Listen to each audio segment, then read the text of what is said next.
자, 이제 1시간 한 40분 동안 여러분 잘 집중해 주시면 좋겠습니다. 아까 그 성경이 말하는 거룩이라고 하는 것이 주류 문화와 주류 가치에 동화되지 아니함이라고 말씀드렸는데요. 대표적인 인물이 바로 나시린입니다. 여러분 나시린 들어보셨죠?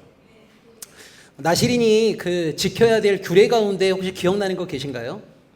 나시린이 뭘 해서는 안 되죠? 네, 맞아요. 이 머리카락을 잘라서는 안 되죠. 자, 왜 그러냐면 그 당시 가나안 사람들은 대부분 다 단발 문화였습니다. 근데 이 나시린들은 가나안 단발 문화에 동화되지 않는다는 의미로 이 머리카락을 자르지 않은 거예요. 또 하나, 나시린은 포도와 관련된 어떤 것도 먹지 않습니다. 포도도 안 먹고 포도주도 안 마시고 포도를 말린 것도 먹지 않아요. 자, 이것이 왜 그러냐면 그 당시 가나안이 농경 사회거든요. 여러분 가나안 농경 문화의 가장 대표적인 작물이 포도입니다. 근데 그 가나안 사람들이 주로 먹는 그 식문화, 가나안 사람들의 주류 식문화에 동화되지 않는다는 의미로 나시린들은 포도와 관련된 어떤 것도 먹지 않습니다. 그다음에 세 번째가요. 나시린은 시체와 전혀 접촉해서는 안 됩니다. 이거는 나시린만 그런 게 아니고요. 제사장들도 여러분 그렇습니다. 그러니까 구약 시대하고 지금하고 달라진 것 가운데 하나가 뭐냐면 오늘날에는 목사님들이 장례 예배를 하시죠. 여러분 구약 시대에는 제사장들은 장례식에 안 갑니다. 그러니까 저도 그래서 웬만하면 장례식 안 갑니다. 그러니까 이게 재밌는 게 뭐냐면 원래 구약 시대에는요 그 죽음이라고 하는 것, 시체라고 하는 것을 가장 부정한 것으로 인식했어요. 그래서 거룩함을 지켜내야 될 제사장 같은 경우에는요 부정한 것들과 어떤 경우에도 접촉해서는 안 됩니다. 그래서 심지어 여러분 그 제사장 같은 경우에는 부모의 죽음에서도 안 가요. 부모의 장례식에도 가지 않습니다. 그 정도로 굉장히 철저했는데 나시린도 이 과도한 애도 문화를 하지 않는 거예요. 왜 그러냐면 그 당시 가나안 사람들은 부모나 가족이 죽게 되면 막 지나치게 자기 몸을 자해한다거나, 여러분 우리 옛날에 조상들도 보면 3년씩 막 이렇게 묘 옆에 막 그 움막 지어놓고 막 그런 것들 있잖아요. 그러니까 너무 죽은 자들에 대한 과도한 문화에 동참하지 않는다는 의미에서 나시린 같은 경우에는 장례식에도 가지 않습니다. 이런 것들이 다 하나하나 뭐냐면 그 당시 가나안 사람들의 주류 식문화, 이 가나안 주류 문화에 동화되지 않는다라고 하는 것을 상징적으로 나시린들이 보여준 거예요. 자, 레위기 1장부터 8장까지 보시게 되면 5대 제사라고 하는 게 나옵니다. 그러니까 하나님께서 이스라엘 백성들에게 제사라고 하는 걸 알려주시면서 번제, 소제, 화목제, 속제제, 속건제라고 하는 5대 제사를 알려주셨는데요. 여러분 혹시 일천번제라고 들어보셨어요? 일천번제 헌금 이런 거 들어보셨어요? 그러니까 보통 그 일천번제 헌금이라고 하는 것이 솔로몬이 열왕기상 3장에 보면 기브온 산당에서 일천번제를 드렸다라는 말이 있어요. 그걸 이제 본따갖고 일천번제 헌금이라는 걸 하고 있는데 혹시 사목사님 우리 삼성교회에도 일천번제 헌금이 있습니까? 아, 없습니까? 혹시 여러분이 소속된 교회에 일천번제 헌금 있나요? 예? 아, 옛날에 있었어요? 지금은 아무도 안 계시죠? 왜냐면 이걸 제가 확인을 해야 됩니다. 왜냐면 저는 1,000번째 헌금을 걷는 교회가 2단이라고 보거든요. 근데 의외로 많은 한국 교회가 1,000번째 헌금을 걷고 있어요. 그러니까 저는 참 보면 어쨌든 옛날에 어떤 논문에 보면 우리 한국 교회에서 걷는 헌금의 종류가 한 46가지 정도가 된다고 하는데 저는 참 보면 그 성경에 있는 다른 말씀에 대해서는 별로 관심이 없으면서 그렇게 다양한 이유로 헌금을 걷어들이려고 하는 교회의 모습을 보게 되면 너무 참 대놓고 종교 장사를 한다라는 느낌을 지울 수가 없습니다. 근데 여러분 왜 1,000번째 헌금이 문제냐면요. 솔로몬이 드렸다라고 하는 1,000번제라고 하는 건 이거예요. 1,000이라고 하는 건 10의 배수거든요. 10, 100, 1000 아닙니까? 10은 완전수입니다. 그러니까 1,000이라고 하는 것은 많은 수를 상징하는 거예요. 많은 수. 번제라고 할 때 여러분 번제는요 이 번이 태울 번자입니다. 태울 번. 가죽만 벗기고 통째로 태워드리는 제사를 번제라고 하거든요. 그러니까 오늘날로 얘기하자면 바베큐 같은 걸 이해하시면 돼요. 그러니까 가죽만 벗기고 통째로 태워드리는 제사가 바로 번제입니다. 그러니까 솔로몬이 1천 번제를 드렸다는 말은 뭐냐면 많은 수의 짐승을 번제로 바쳤다는 거예요. 근데 그거를 한 20몇 년 전부터 한국교회 어느 목사가 똑같은 제사를 1,000번 드린 것처럼 만든 겁니다. 한 번, 두 번, 세 번 할 때 번으로 바꿔버린 거예요. 그러니까 교인들이 여러분 1,000번제 헌금이라고 하는 게 뭐예요? 내가 하나님께 10,000원을 헌금을 드렸으면 10,000원을 똑같이 1,000번 드리는 거잖아요. 그걸 1,000번제라고 하는 거예요. 1,000번제. 10년 전부터 인천의 어느 교회에서 1,000번이 너무 기니까 100번제가 나왔어요. 똑같은 액수의 헌금을 100번 드리는 게 나왔는데, 근데 참 보면 우리 한국교회 교인들은 그런 거 중요하게 생각해요. 왜냐하면 여러분 그런 게 자기의 공로를 외적으로 드러낼 수 있는 상징이 되는 거거든요. 그래서 주보에도 막 이렇게 써놔요. 1,000번째 헌금 해놓고 누구 이름 써놓고 몇백 번인째, 뭐 632번째 이런 식으로.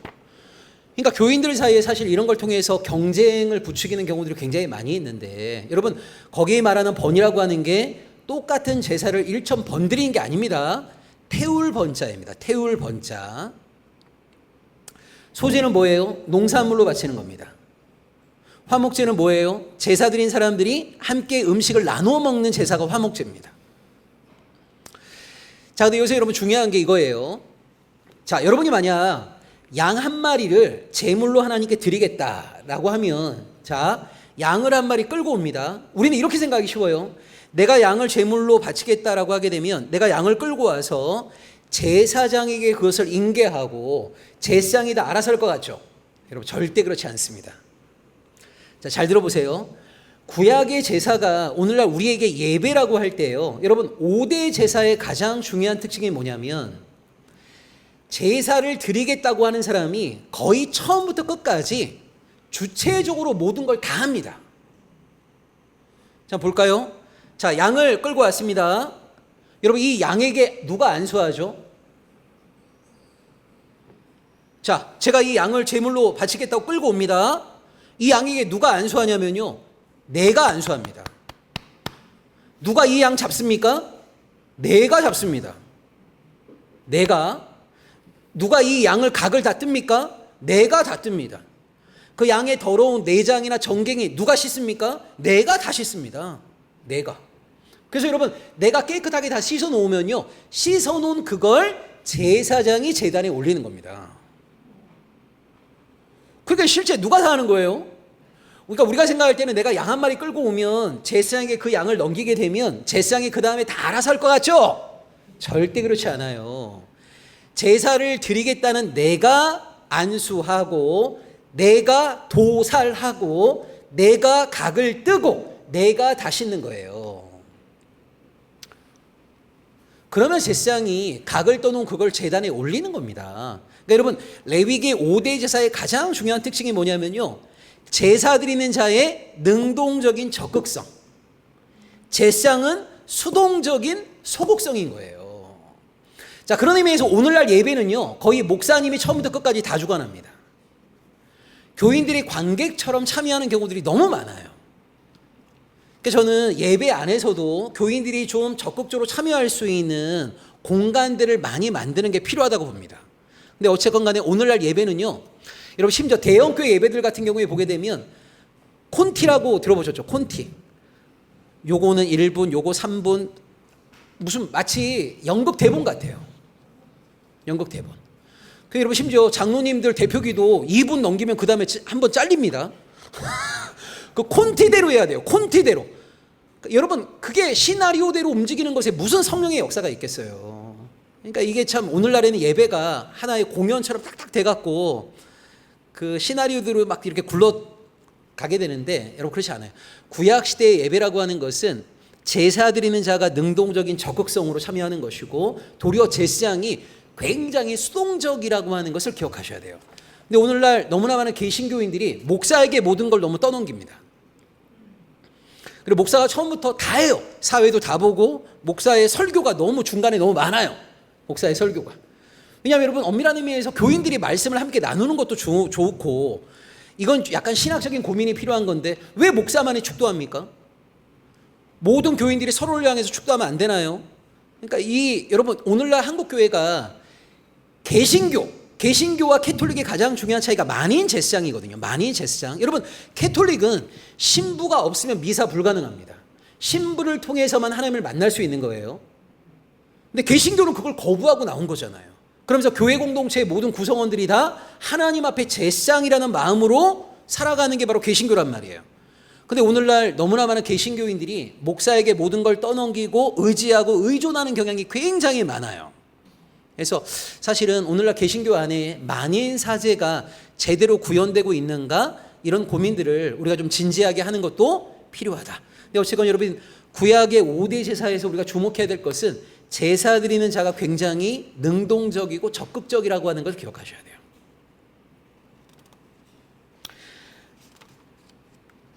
자, 이제 민수기로 한번 넘어가 보겠습니다. 여러분 민수기.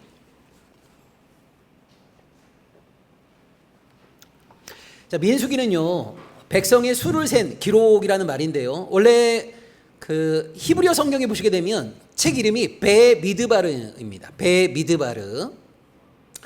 여기 베라고 하는 것은 그 영의 인이에요. 인. 미드바르라는 것은 광야라는 뜻입니다. 그러니까 베미드바르란 말은 뭐냐면 광야에서 이런 말이에요. 광야에서. 그래서 민수기는 이스라엘 백성들의 광야 여정을 우리에게 알려주고 있는 본문입니다. 여러분 우리가 보통 우리의 인생길을 광야 여정이라는 표현을 많이 쓰는데요. 이 광야 여정에서 우리가 넘어지지 아니하고 승리하기 위해서는 뭐가 필요하냐. 이 미드바르라는 단어를 또 여러분 나누게 되면 미라는 말은 함께라는 말이고요. 드바르라는 말은 말씀이라는 뜻입니다. 그러니까 이 미드바르라는 말을 또 풀면 말씀과 함께 이런 뜻이거든요.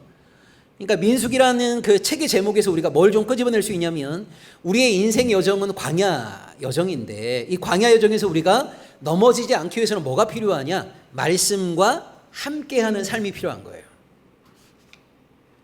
자, 민수기는 출애굽 1세대가 광야 여정에서 어떻게 실패하게 되었는가를 우리에게 알려주고 있습니다.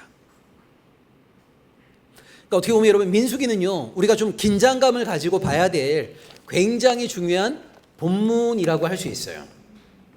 자, 하나님의 은혜로 구원을 받았습니다. 하나님의 백성이 되었습니다. 그런데 하나님의 백성으로 변화되어지는 과정 속에서 그거를 거부하고 다시 옛날 주인인 바로에게 돌아가려고 하다가 하나님으로부터 광야에서 심판받은 자들이 바로 출애굽 1세대들입니다.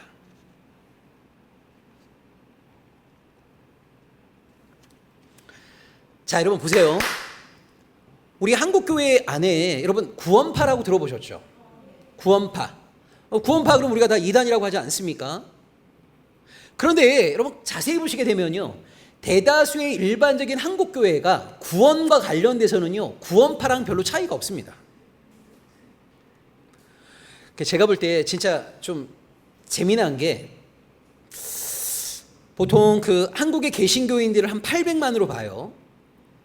정확한 수치는 모릅니다. 근데 한 800만 명 정도가 지금의 개신교인이 아닐까라고 보는데 그 800만 가운데 한 200만 명 정도를 이단과 사이비에 속했다고 보거든요. 그러니까 한국 교회 교인의 한 4분의 1 정도는 정통 바깥에 있다고 보는 거예요. 자, 근데 문제가 뭐냐면 정통과 이단 사이에 경계가 별로 없다는 거예요. 여러분 우리가 보통 정통이라고 하는 교회 안에서도 얼마나 많은 문제가 벌어지고 있어요. 그러니까 뭐 언론을 통해서 많이 공개된 이야기만 제가 몇 가지 좀 해보면 여러분 어떤 교회 목사는요 은퇴할 때 퇴직금으로 200억을 받았어요. 갑자기 그 목사랑 친구 되고 싶죠. 근데 여러분 이 사람이 퇴직금으로 200억 받고 끝난 게 아니고요. 은퇴하고 나서 매달 선교비로 한 달에 10억씩 5년 동안 600억을 받았습니다. 자, 여러분 이게 동의가 되십니까? 그러니까 이 목사는요 그 교회에서 5년 동안 800억을 받았어요. 근데 이 목사에게 800억을 주겠다라고 하는 걸 교인들이 결정한 것도 아니고 장로 3명이 결정했습니다. 근데 그 교회 장로들만 1800명이 넘어요. 어느 교회인지 대충 짐작이 가시죠? 여러분 1800명의 장로가 있으니까요 장로들이 다 모이는 것도 불가능합니다. 그러니까 끊임없이 위원회를 만들어 갔고요. 이 위원회에서 일어나는 일은 다른 위원회에 알 수가 없어요. 근데 여러분 교회 재정 800억을 목사에게 주겠다라고 하는 걸 3명의 장로가 결정하고 집행한 거예요. 근데 아니 목사가 뭔 돈이 필요해 갖고 800억이나 그거 발각되지 않았으면 계속 매달마다 10억씩 받았겠죠. 여러분 이런 목사 어때요? 몰랐죠. 나중에 장로들이 양식 고백해갖고 알게 된 거죠. 여러분 교회인데 비자금으로 800억을 가지고 있다는 건 어떻게 생각합니까? 아니 무슨 기업도 아니고 교회가 비자금으로 800억을 가지고 있다라는 이야기를 들으면 여러분 어떤 생각이 드십니까? 몇 년 전에 언론에서 계속 나왔던 것처럼 어느 교단의 총회장이라는 사람이 여자 권사와 불륜이 났는데 무인텔에서 나오는 게 다 찍혔잖아요. 근데 자기는 계속 깨끗하다고 얘기했는데 결국 교회에서 그만두라고 하니까 10억 주면 그만둘게. 그러니까 교인들이 10억이 너무 많다고 그랬어요. 이 목사가 뭐라고 했냐면 10억 주면 11조로 1억 낼 테니까 그러면 내가 결국 9억 받는 거다. 그래서 여러분 수요 예배 이후에 교인들이 투표해갖고 64%인가 승인이 돼갖고 9억을 줬어요. 어떻게 생각해요? 여러분 이런 이야기를 들으면 이게 도대체 정통교회에서 있을 수 있는 이야기라는 거 이걸 받아들일 수 있나요? 근데 여러분 더 심각한 게 뭐냐면요. 잘 들어보세요. 구원파를 우리가 구원 2단이라고 하는데 여러분 구원파를 2단이라고 하는 가장 중요한 이유가 뭐냐면 구원파는요. 자기들이 구원받은 시점을 다 기억하죠. 그리고 뭐라고 생각해요? 한 번 받은 구원은 영원한 구원이라고 생각해요. 내가 한번 구원을 받았으면 그 다음에 사람을 죽이건 살인 강도를 저지르건 내 구원이 취소되지 않는다는 거거든요. 이것 때문에 한국교회가 구원파를 2단이라고 하는데 여러분 너무 놀라운 게 정통교회를 다니는 대다수의 신앙인들도 구원을 그런 식으로 이해하는 사람들이 굉장히 많습니다. 한 번 받은 구원은 영원한 구원이라고 생각하지 않아요? 일반 정통교회를 다니는 신앙인들도? 여러분 어떻게 생각하세요? 근데 여러분 생각 있는 많은 사람들은 뭐라고 얘기하냐면 소위 정통이라는 한국교회가요. 종말론 보면 대부분 다 시한부 종말론, 세대주의 종말론자들과 의견이 똑같아. 구원가는 구원파랑 똑같아. 그게 무슨 말이냐면 소위 정통이라고 하는데 아니 중요한 이슈에 들어가 보게 되면 우리가 흔히 이단이라고 하는 것들과 차이가 별로 없어요. 여러분 그 가운데 하나가 뭔지 아세요?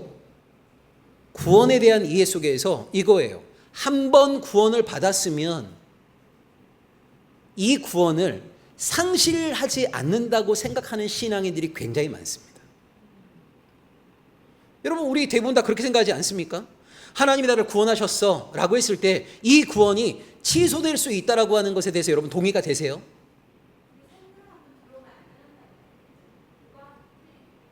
그런 말이 어디 있습니까? 성령이 한번 들어오면 안 떠난다는 말이 어디 있습니까? 그런 말은 없습니다, 세상에. 예.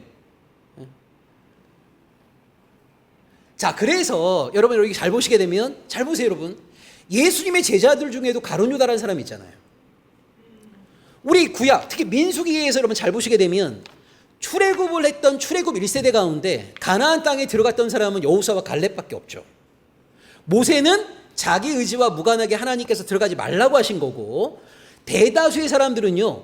하나님께 반역했다가 심판을 받아 광야에서 죽임을 당한 거예요. 민수기. 그러니까 민수기가 우리에게 뭘 얘기해 주냐면 자, 이걸 여러분 잘 보셔야 됩니다. 아까 제가 구원이 뭐라고 그랬죠? 구원은 하나님의 통치 바깥에 있던 사람들이 하나님의 통치 안에 거하는 하나님의 백성이 되는 게 구원받은 거예요. 다시 한번 여러분 성경이 말하는 구원이라고 하는 것은요. 하나님의 백성이 되는 거예요. 하나님의 백성이 됐다는 말은 뭐냐면 하나님의 통치 안에 거하는 거란 말이에요. 자, 그런데 우리가 원래 바로의 통치 가운데 있었어요. 흑암의 권세의 지배 가운데 있었어요. 근데 그런 우리를 하나님께서 당신의 은혜로 하나님의 백성 삼아 주신 거예요. 자, 이게 바로 구원의 출발입니다. 여러분 출애굽 생각하시면 됩니다. 바로의 압제 가운데 있던 사람들이 울부짖었죠. 하나님이 그 울부짖음을 들으시고 그들을 구원해 주셨죠. 여러분 자 여기서 구원을 받자마자 신분이 먼저 바뀌는 거예요. 자, 이걸 꼭 기억하셔야 됩니다. 하나님의 백성이 되는 구원의 출발에 있어서는요. 신분이 먼저 바뀐 거예요. 어떻게 바뀐 거죠? 바로의 백성에서 하나님의 백성으로. 흑암에 거하던 백성에서 하나님의 백성으로 신분이 먼저 바뀌는 겁니다. 신분이. 근데 뭐는 안 바뀌었을까요? 존재가 바뀐 건 아닙니다. 그러니까 내 생각이 바뀌거나 내 삶이 바뀐 게 아니에요. 내 생각이나 삶은 그대로인데 하나님의 은혜로 우리의 신분이 먼저 바뀐 거예요. 이걸 말하고 있는 게 바로 로마서 5장 6절, 8절, 10절인 거예요. 우리는 여전히 죄인입니다. 우리는 여전히 연약해요. 우리는 여전히 하나님과 원수 관계였는데 하나님께서 예수 그리스도를 통해서 우리를 당신의 백성 삼아 주신 거예요. 자, 이 순서를 여러분 잘 기억하셔야 됩니다. 하나님의 은혜로 신분이 먼저 바뀐 거예요. 신분이. 근데 여전히 세상 사람들과 우리의 생각이나 삶이 크게 다르진 않습니다. 자, 하나님은 우리의 신분을 먼저 바꾸시고 나서 그 다음 뭐를 기대하시냐면 변화되어진 신분에 걸맞게 우리의 존재도 하나님의 백성답게 변화되어지기를 기대하신단 말이에요. 이렇게 하나님의 백성답게 변화되어지는 모든 과정을 두 글자로 뭐라고 하냐면 성화라고 하는 겁니다. 성화. 그러니까 먼저 신분을 바꿔주시고 나서 그 다음에 신분이 바뀐 것과 동일하게 우리의 존재가 하나님의 백성답게 끊임없이 변화되어지는 성화를 하나님이 요청하시는 거예요. 자, 문제는요, 하나님의 백성답게 변화되어지는 성화의 과정 속에서 기쁨으로 또는 힘겹다 하더라도 성화의 과정을 묵묵히 받아들이는 사람이 있는 반면에 하나님의 백성이 되기보다는 내가 내 인생의 주인이 된다거나 아니면 내 인생의 과거의 주인이었던 그곳으로 다시 회귀하려고 하는 사람들이 있단 말이에요. 그러니까 쉽게 얘기하자면 하나님의 통치를 거부하고 뛰쳐나가는 사람들이 있는 거예요.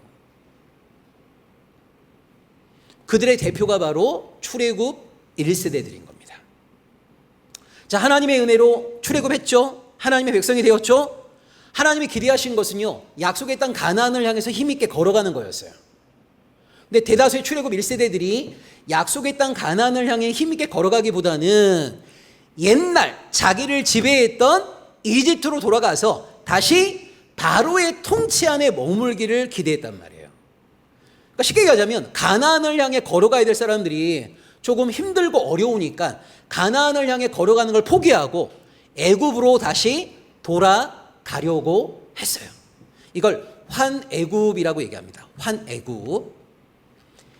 이것 때문에 결국 출애굽 1세대가 하나님의 심판을 받아 광야에서 멸절을 당하게 된 거죠. 자, 여러분 잘 보세요. 우리 인간 가운데 그 누구도 누가 구원받았네, 누가 구원받지 못했네라는 말을 함부로 할 수 없습니다.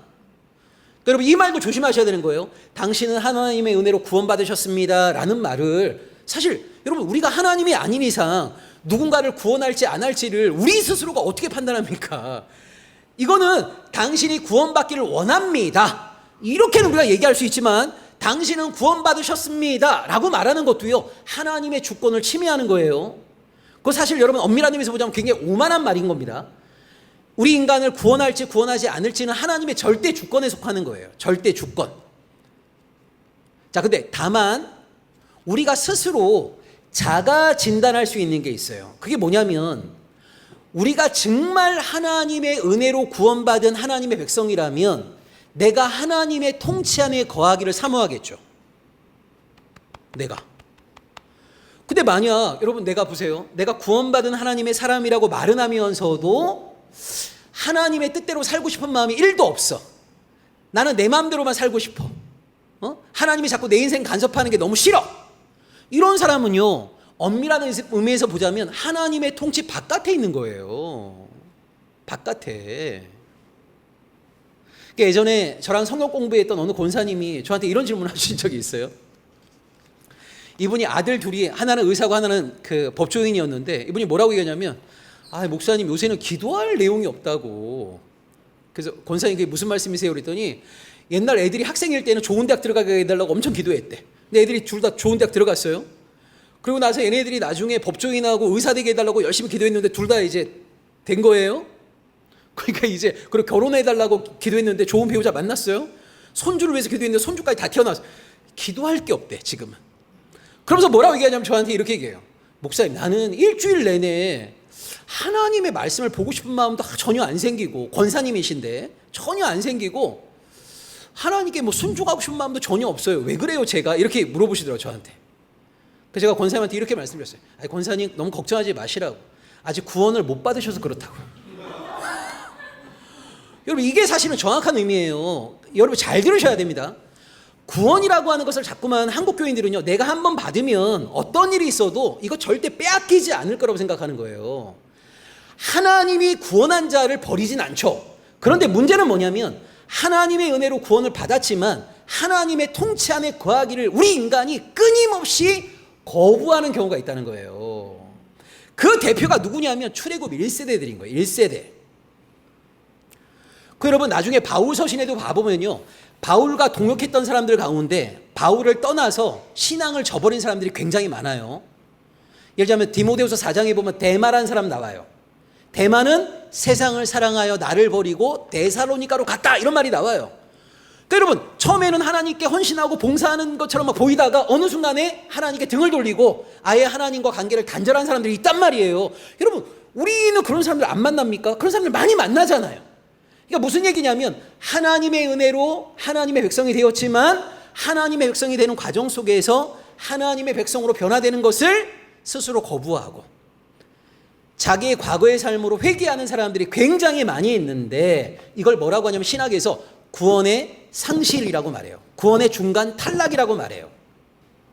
그런데 이런 구원의 상실, 중간 탈락을 집단적으로 잘 보여주는 사람들이 바로 출애굽 1세대들이에요. 근데 우리 한국교회가 이걸 거의 강조하지 않습니다. 이걸 거의. 그래서 우리 한국교회는 어떻게 보면, 그래서 여러분, 생각 있는 많은 사람들이 한국교회에 대해서 뭐라고까지 얘기하냐면, 한국교회는 지나치게 구원 도매업을 하고 있다, 이렇게 얘기해요. 구원 도매업을 하고 있다는 말이 뭐죠? 너무 구원을 쉽게 선포해주고 있는 거예요. 쉽게. 이걸 이제 보네포의 용어로 하자면 값싸운 구원인 거죠. 값싸운 구원. 그러니까 우리는 하나님의 백성답게 살아가고자 하는 마음은 1도 없으면서 구원받았다는 확신이 너무 강해. 그러니까 구원을 착각하고 있는 거예요. 구원이라고 하는 게 뭐라고요? 하나님의 통치 안에 거하는 게 구원을 받은 건데, 통치는 안 받으려고 하고 구원은 받고 싶어 하고, 그 딜레마 가운데 너무나 많은 사람들이 빠져 있는 거죠. 그게 제가 볼 때는 지금 우리 한국교회 여러분 현실, 여러분 최근에 뉴스를 통해서 많이 보셨겠지만 지금 조찬기도회 회장하고 부회장하는 사람들이 다 뭐 한 겁니까? 회장하는 사람은 김건희에게 6천만 원짜리 목걸이 이런 거 선물하고, 부회장하고 있는 그 여자 교수는 금거북이 선물하면서 교육위원장 하고 있고. 그러니까 한마디로 얘기하자면 이게 기독교인의 좀 나름대로 유명한 이름을 가지고 있는 기독교인들 중에 정직하고 진실하고 거룩한 삶하고는 아무 상관이 없이 뇌물 갖다 바치고 자리 매간매직하고, 이건 사실 여러분 하나님의 백성다운 모습이 전혀 아닌 건데요. 이런 일들이 한국교회 안에 계속 벌어지고 있는 이유가 뭐냐면, 이런 윤리적인 일탈이 있다 하더라도 구원받는 것에는 문제가 없다고 생각하는 사람들이 너무 많다는 거예요. 그래서 제가 볼 때 오늘 우리 한국교회의 가장 큰 딜레마는 뭐냐면, 구원은 받고 싶은데 하나님의 통치 안에 거하고 싶지 않은 것에 딜레마가 있는 거예요. 이것이 어떻게 보면 우리 각자가 극복해야 될 저는 지점이라는 생각이 들어요. 그래서 여러분, 민수기는 우리에게 뭘 알려주고 있는 거냐면, 출애굽 1세대가 왜 실패하게 되었는가, 그들이 광야 여정에서 왜 실패하게 되었는가, 이걸 상세하게 알려주고 있는 것이 바로 민수기이고요. 특별히 민수기 11장부터 20장에 보게 되면 가나안을 향해 힘있게 걸어가야 될 사람들이 가나안이 아니라 자기 발로 뛰쳐나온 애굽으로 다시 돌아가려고 하면서 결국 그들이 실패하게 되었구나, 이거를 자세하게 보여주고 있는 것이 바로 민수기입니다. 민수기.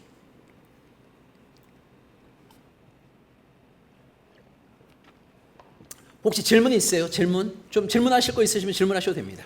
네. 왜냐면 뭐 이런 구원의 상실 가능성 이런 걸 처음 듣게 되면 좀 놀라실 수 있으니까 뭐 혹시 좀 다시요. 네네네.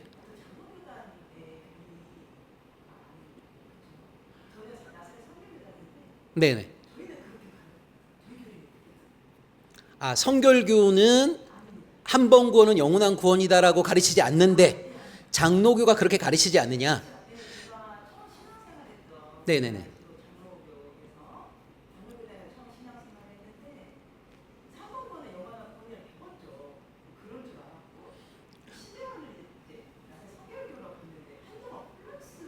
아, 그래요. 그러니까 제가 볼 때 저는 이제 어렸을 때 장로교니까 장로교는 한 번 구원은 영원한 구원이라는 표현을 쓰진 않아요. 한 번 구원은 영원한 구원은 해병대 구원이죠. 이건 엄밀한 의미에서 해병대 구원인 거 아니고, 그러니까 그런 용어를 쓰지 않는데 그런 생각은 많이 하죠. 자, 이런 생각을 하는 이유가 뭐냐면요, 켈빈의 5대 교리 때문에 그런 겁니다.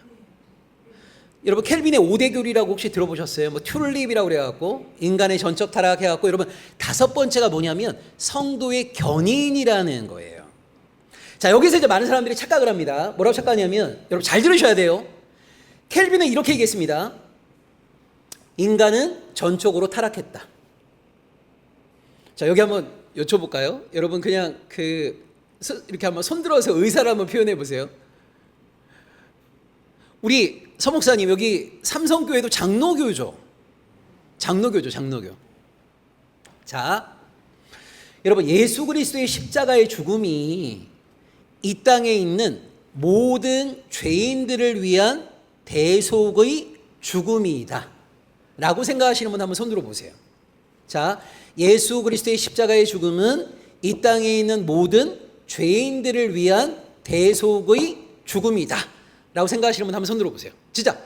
자, 지금 거의 많이 드셨어요. 자, 한번 내려보세요. 그렇지 않고 일단 여러분 지금 손 드신 분들은요 감리교예요. 감리교. 감리교고, 여러분 감리교에서 나온 게 바로 성결교하고 오순절이거든요. 예. 네. 그러니까 예를 들면 우리 기성이라든가 순복음에 다니시는 분은 감리교적 이해를 가지셔야 되는 거예요. 이게 감리교고, 장로교는 뭐냐면요, 장로교는 예수 그리스도의 십자가의 죽음은 영원 전부터 구원받기로 예정된 자들을 위한 제한 속죄라고 그래요. 다르죠? 예. 그 여러분 보시면 사실 오늘날 한국교회는요, 뭐 장로교건 감리교건 성결교건 그 교단의 정체성에 걸맞는 교육을 거의 안 합니다. 지금 우리 한국교회는 그냥 교회가 성장하면 되는 거지. 여러분 감리교라고 해서 감리교 교리를 제대로 가르치거나 장로교라고 해서 장로교 교리를 제대로 가르치지 않아요. 근데 이렇게 달라요. 약간 달라요. 다시 한번, 장로교는 예수 그리스도의 십자가의 죽음을 어떻게 이해하냐면 영원 전부터 구원받기로 예정된 자들을 위한 제한 속죄로 보는 게 장로교입니다. 그러니까 영원 전부터 구원받기로 예정되지 않은 사람하고 예수님의 십자가의 죽음은 아무 상관이 없는 거예요. 이해가 되세요? 근데 감리교는 어떻게 보냐면 예수님의 십자가의 죽음은, 잘 들으세요, 이 땅에 있는 모든 죄인들을 위한 대속의 죽음이에요. 자, 이때 이것이 나를 위한 죽음이라고 하는 것을 받아들인 사람은 구원받고 받아들이지 않는 사람은 구원받지 못한다고 보는 게 감리교예요. 다르죠? 다르죠? 그러니까 감리교는 좀 더 뭘 강조하는 거냐면 개인의 응답이 중요한 거예요. 이해가 되세요? 그러니까 여러분 이 감리교에서 성결교하고 오순절이 나왔으니까 감리교, 성결교, 오순절은 개인의 응답을 중요하게 생각하는 거고, 장로교는 하나님의 절대 주권을 강조하는 거예요. 요 차이 아시겠죠? 자, 그러니까 여러분 켈빈의 5대 교리라고 하는 게 뭐냐면 이런 거예요. 누가 구원받지? 구원받을 사람을 하나님이 영원 전부터 예정해 놓으셨다는 거예요. 이 사람들을 위해서 예수님 돌아가셨다는 거예요. 그리고 그 다음에 중요한 게 이겁니다. 하나님이 누군가를 구원하기로 딱 정해놨으면 인간이 아무리 저항해도 하나님의 뜻대로 간다는 거예요. 그러면서 다섯 번째가 뭐냐면 하나님이 한번 구원하기로 예정한 사람은 하나님이 끝까지 책임진다는 겁니다. 이걸 성도의 견인이라고 그러거든요. 견인. 여기서 사람들이 좀 오해를 하는 거예요. 뭐냐면 구원하기로 하나님이 찜해놓은 사람을 하나님이 끝까지 책임진다고 하니까 이걸 가지고 한 번 구원은 영원한 구원이구나 이렇게 생각하는 거예요. 이렇게. 자, 그런데 여러분 중요한 게 칼빈이 이런 오대교를 말할 때요. 이걸 잘 들으셔야 됩니다. 켈빈은 누가 영원 전부터 구원받기로 예정된 자인지를 말하지 않았어요. 이게 아니라는 거예요. 누가 교회에 왔다, 세례 받았다, 이런 사람은 영원 전부터 구원받기로 예정된 자들이라고 칼빈은 얘기한 적이 없어요. 이게 무슨 말인지 아시겠어요? 근데 여러분 오늘날 교회는요, 누가 교회에 왔다, 등록을 했다, 세례만 받았다 그러면 너무나 목사님들이 쉽게 당신은 영원 전부터 하나님으로부터 택함 받은 사람입니다, 이런 이야기를 오늘날 교회는 너무 쉽게 해준단 말이에요. 그러니까 목사님이 내가 세례받는 순간 당신은 영원 전부터 구원받기로 예정된 사람입니다 이렇게 얘기해 주니까 이 사람은 이제 켈빈이 말했던 다섯 번째 교리를 붙잡는 거예요. 하나님이 한 번 구원하기로 예정된 사람은 어떻게 하신다고요? 끝까지 책임진다고 하신 거니까 내가 어떤 삶을 살건 간에 하나님은 나를 구원해 주실 거야 라고 믿는 거예요. 근데 칼빈은 하나님이 영원 전부터 누군가를 구원하기로 예정했다, 그리고 끝까지 이 사람을 책임진다 라고 했을 때 이 사람이 현실 속에서 우리가 누가 영원 전부터 구원받기로 예정된 자인지를 알 수 있는 뭐도 칼빈은 말하지 않았단 말이에요. 근데 오늘날 목회자들은 너무 쉽게 교회에 등록만 하고 세례만 받으면 영원 전부터 구원받기로 예정된 사람인 것처럼 말한단 말이에요. 그러니까 어떻게 보면 여러분 켈빈의 말에 근거해 보면요, 누가 영원 전부터 구원받기로 예정된 사람이냐면 끝까지 신앙을 지킨 사람인 거죠. 켈빈의 표현대로 하자면. 그러니까 이런 이제 좀 차이가 있는 거예요. 차이가. 근데 어쨌건 여러분 성경에 보시게 되면 한 번 하나님의 백성이 되었지만 인생의 여정 가운데서 하나님의 백성됨을 거부하고 하나님께 등을 돌리고 뛰쳐나간 무수한 사람들의 이야기가 있다라고 하는 것을 우리가 또 기억해야 됩니다. 이런 긴장감을 좀 갖는 게 필요한 거죠. 긴장감을.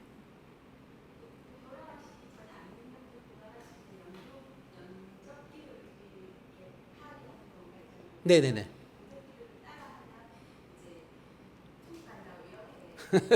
네.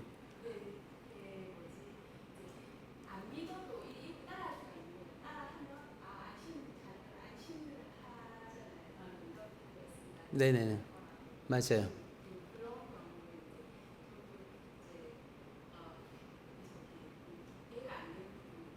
네네, 맞아요. 그건 제가 볼 때는 유가족 위로용이지 그걸 따라했다고 해서 구원을 받는다라고 보기는 어렵죠. 그러니까 구원은 어떻게 보면 하나님의 절대 주권의 영역인 것이고, 근데 이제 지금 막 병상에 있는 분이 구원받기를 원하는 가족들의 간절한 중복, 이걸 저는 하나님이 더 크게 보실 거라고 봐요. 근데 그게 주문처럼 그 주문을 따라했다고 해서 구원이 이루어지고 따라하지 않으면 구원을 못 받고, 이건 아니라는 거죠.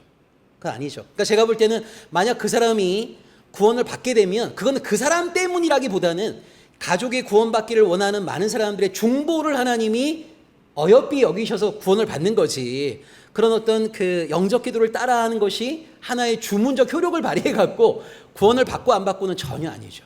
그러니까 저는 구원은 절대적인 하나님의 은혜라고 봅니다. 절대적인 하나님의 은혜인데, 자, 이건 저는 갖고 있어요. 뭐냐면요, 하나님은 우리가 상상하는 것보다 굉장히 자비로우신 분입니다. 그러니까 저는 이거 각오하거든요. 저런 인간은 천국에서 안 만나겠지? 라는 사람을 저는 만날 가능성이 높다고 봅니다. 그러니까 저는 뭐를 각오하냐면, 여러분 예를 들자면 온전한 믿음을 가진 사람만이 구원받는다, 최종적인 구원을 말하는 거예요. 여기서는 온전한 믿음을 가진 사람만이 최종적인 구원을 받는다라고 한다면요, 제가 볼 때 우리 가운데 구원받을 사람 저는 많지 않을 거라고 봐요. 그러니까 여러분 포도원 품꾼 비유 뭐 이런 데 보게 되면 하나님은 오전 6시부터 일한 사람이나 9시, 12시, 3시, 5시에 일한 사람에게 똑같이 데나리온을 주는 것처럼 저는 하나님이 우리가 생각하는 것보다 훨씬 더 은혜 충만하시고 자비가 많으시다고 봅니다. 그리고 그 하나님의 자비로움 때문에 나도 구원받을 수 있는 거예요. 그러니까 저는 뭘 각오하냐면 저 인간은 확실히 구원 못 받겠지라고 하는 인간도 하나님이 구원해 주실 수 있음을 저는 생각해요. 누구든 하나님 나라에서 만날 수 있다라고 하는 것을 저는 생각하고 있습니다. 그러니까 우리가 사실은 어디까지 해야 구원받는지 이건 알 수가 없죠. 근데 중요한 건 뭐냐면 우리의 어떤 것 때문에 구원받는 것은 아니고 어쨌건 구원의 모든 것은 하나님의 절대 주권의 영역 가운데 있는 것이고 하나님은 공의로우신 분이지만 공의로움보다 훨씬 더 많은 자비로움을 가지고 계신 분이다. 그 하나님의 자비에 기대어서 우리가 하나님의 은총을 기대할 수 있다.